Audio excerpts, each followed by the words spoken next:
Saudara, 5 orang terdakwa dalam kasus pembunuhan berencana terhadap Brigadir Joshua sudah menyampaikan nota pembelaan atas tuntutan dari Jaksa Penuntut Umum atau disebut pledoi. Eliezer, Putri Chandrawati, sampai ke Ricky Rizal sempat menangis saat mereka membacakan nota pembelaan masing-masing di dalam persidangan. Apakah tangisan dan kemudian rasa penyesalan yang disampaikan, permintaan maaf kepada pihak keluarga almarhum Joshua akan berbuah simpati dari majelis hakim utamanya yang nanti akan mempengaruhi vonis yang akan diberikan kepada mereka? Kita ulas. Nanti akan hadir bersama kami di Sapa Indonesia Pagi, Roni Talapesi, pengacara dari Richard Eliezer, dan juga hadir Albert Aris, pakar hukum pidana, serta psikolog klinis Liza Marieli Jabri.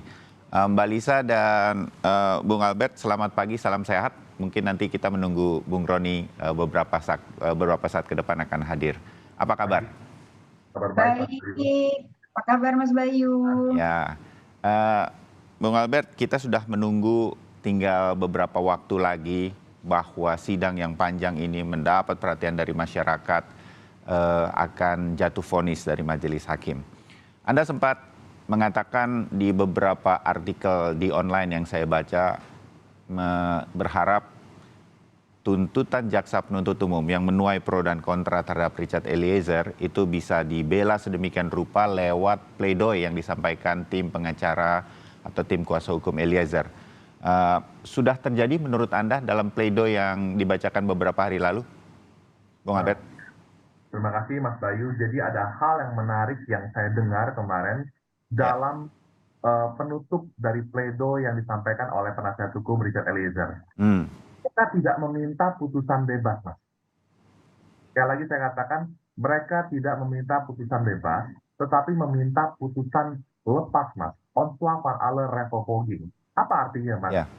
Lepas itu berarti menurut penasihat hukum, perbuatan yang didakwakan ini sebenarnya sudah terbukti, tetapi bukan merupakan perbuatan pidana, Mas.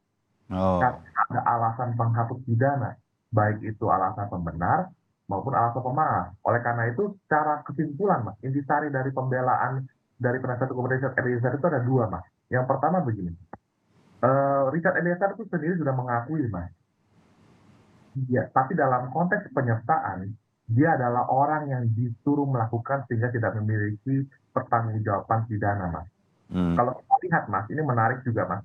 Dakwaan penuntut umum sama sekali tidak mendakwakan pasal 55 ayat 1 kedua tentang menggerakkan, Mas. Jadi nggak bisa dibuktikan lagi, Mas. Yang perlu dibuktikan hanya apakah betul Richard Eliezer disuruh atau tidak, Mas. Yang kedua, Mas Bayu, yang tidak kalah penting adalah Richard Eliezer mengajukan pembelaan bahwa perintah yang diberikan oleh Ferdy Sambo merupakan perintah yang mengandung kontrante morale, Mas. Tekanan moral sedemikian rupa yang nggak mungkin bisa dihindari, diabaikan, dan ditolak oleh Richard Eliezer. Sehingga dia ini hanya menjalankan perintah yang tidak bisa ditolak dan terpaksa, Mas, dilakukannya, Mas. Demikian, Mas Bayu, mungkin pengantar saya. Ya, terima kasih Bung Albert. Sudah bergabung Roni Talapesi, penasihat hukum dari Richard Eliezer. Bung Roni, selamat pagi. Kita bersama Bung Albert Aris dan juga Mbak Lisa. Ya, selamat pagi Mas Bayu, Mbak Lisa, Albert. Pagi. Barusan dibahas oleh Bung Albert berkaitan dengan apa yang sudah dilakukan Bung Roni dan tim untuk Richard Eliezer. Ada tanggapan dan Anda cukup puas dengan pledoi kemarin, Bung Roni, dan harapan berkaitan dengan bahasa kami atau saya membahasakannya, ini akan menjadi pertimbangan yang sudah akan cukup kuat dari susunan kata dan lain-lain, semua pertimbangan terhadap pledoi yang disampaikan untuk Richard Eliezer, Bung Roni? Iya, Mas Bayu, pledoi yang kami susun ini merupakan kerja tim ya, yang memang kami peras. Sebelumnya itu pledoi itu kami susun sudah, kalau dibilang pledoinya tebal juga sebelumnya, tapi kami peras, kami buat lebih ringkas lagi dalam arti apa supaya lebih bisa dipahami oleh majelis hakim dan juga ketika dibacakan bisa dipahami oleh masyarakat luas. Itu pertama. Yang kedua, terkait dengan harapan yang bagaimana pledoi ini, tentunya kami tidak muluk-muluk Mas Bayu. Kita kemarin sudah bacakan kita akan kembalikan kepada majelis hakim bahwa fakta persidangan juga pun sempat kita sampaikan ya terkait dengan analisa hukum dan kita kaitkan dengan fakta persidangan. Tetapi segalanya itu Mas Bayu tanpa mendahului kita akan serahkan kepada majelis hakim. Kita menghargai proses ini yang sudah berjalan baik, lancar, dan kami percaya bahwa majelis hakim yang sudah memimpin persidangan ini yang secara arif dan bijaksana tentunya dapat memberikan putusan yang seadil-adilnya. Jadi pledoi yang kemarin dibacakan pertama dari Richard Eliezer yang menggambarkan suasana hatinya, kedua pledoi dari tim penasihat hukum. Jadi kedepannya kami percaya bahwa tentunya hakim akan mempertimbangkan pledoi yang kami sudah bacakan ini. Seperti itu Mas Bayu. Ya, oke.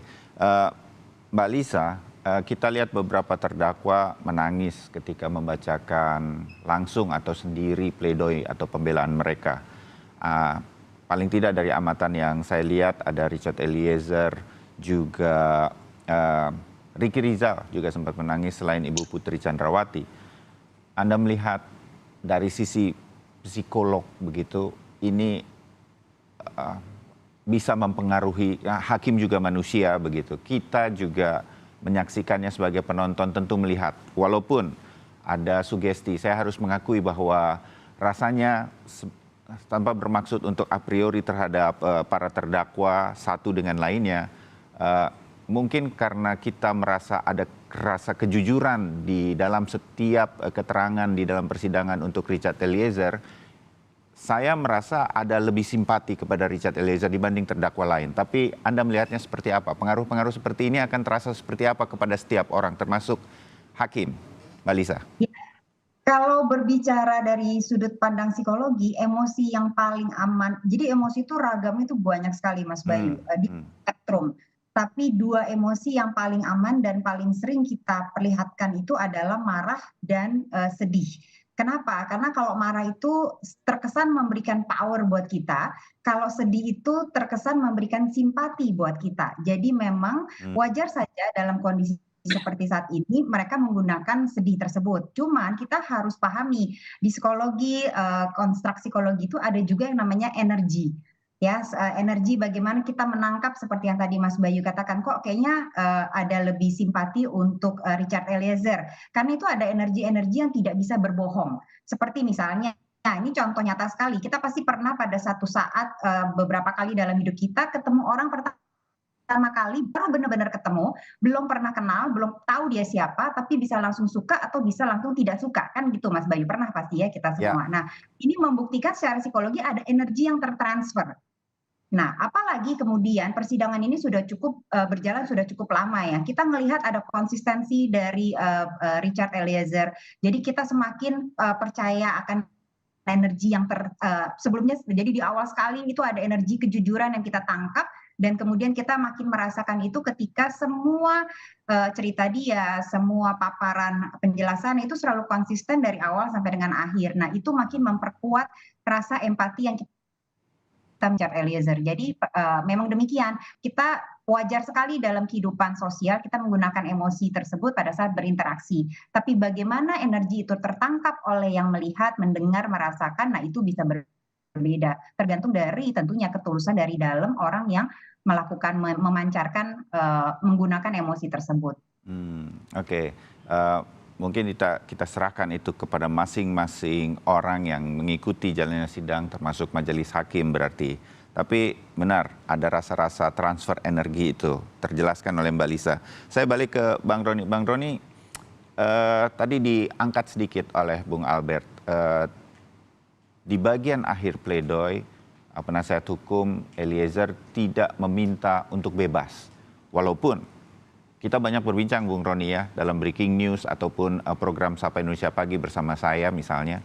Banyak pengamat hukum yang mengatakan, bahkan ketika berhadapan atau berbincang juga bersama Bung Roni, seharusnya bisa bebas. Mengapa tidak meyakinkan majelis hakim bahwa Eliezer sebenarnya bisa bebas dalam kasus ini, tetapi tadi nanti bahasanya disampaikan lagi Bung Albert, bahwa ini karena keterpaksaan sedemikian rupa? Bung Roni. Iya, jadi menyambung yang tadi disampaikan oleh Mas Albert, tentunya yang kami bermohon itu adalah minta supaya lepas onslaught, Mas Bayu. Jadi bukan bebas karena apa, dari awal ini kan fakta persidangan Richard Eliezer sudah mengakui perbuatannya dan dia kooperatif, membantu proses persidangan, membantu juga jaksa penuntut umum dalam hal pembuktian ya. Jadi dalam proses ini Mas Bayu perbuatannya diakui, tetapi yang kita lihat di sini ada alasan penghapus pidana. Karena alasan penghapus pidana ini yang kita pakai ini kan pasal 51 ayat 1, kemudian yang menarik Mas Bayu bahwa di dalam proses persidangan ini ahli pidana dari jaksa penuntut umum mengungkapkan ada daya paksa atau overma. Itu coba kita elaborasikan di dalam pledoi kita kemarin. Jadi ini adalah bentuk pembelaan yang berdasarkan fakta-fakta persidangan itu yang terjadi, yang terungkap di persidangan Richard Eliezer. Jadi gambarannya kurang lebih seperti itu, Mas Bayu. Adalah alasan penghapus pidana. Nah, kemudian kalau terkait perintah yang terjadi perdebatan ini kan perintah ini sah atau tidak sah. Nah, menurut Richard Eliezer, berdasarkan fakta persidangan, dia beranggapan bahwa ini adalah perintah yang sah. Kenapa Mas Albert? Bahwa background dia selaku BRIMOB, di mana para militer, kemudian dia ditugaskan, ada surat tugasnya, dia melihat bahwa perintah yang diberikan oleh Verdi Sambo itu adalah sah. Kenapa? Karena tugasnya adalah selain driver adalah menjaga keluarga dari Verdi Sambo, menjaga Verdi Sambo dan menjaga keluarga Verdi Sambo. Itu yang pertama. Yang kedua, di dalam fakta persidangan ke tanggal 8, ketika Verdi Sambo memerintah itu dalam keadaan emosional marah, dia memakai uniform lengkap. Gitu. Jadi dia memakai pakaian dinas lengkap gitu loh. Jadi Richard Eliezer ini melihat bahwa itu adalah perintah yang sah. Nah ini yang menjadi perdebatan Mas Bayu kemarin coba kita sampaikan di pledoi kami. Dari sisi aspek dari Richard Eliezer. Seperti itu Mas Bayu. Ya, makin jelas betulnya apa yang kemudian disampaikan dan mudah-mudahan ini menjadi semua menjadi pertimbangan. Bung Albert, pledoi itu akan sangat menjadi pertimbangan dari majelis hakim. Koreksi saya kalau nanti kemudian persisnya seperti apa pledoi ini kemudian di dalam persidangan. Pentingnya pledoi yang kemarin sudah disampaikan oleh penasihat hukum para terdakwa termasuk Richard Eliezer.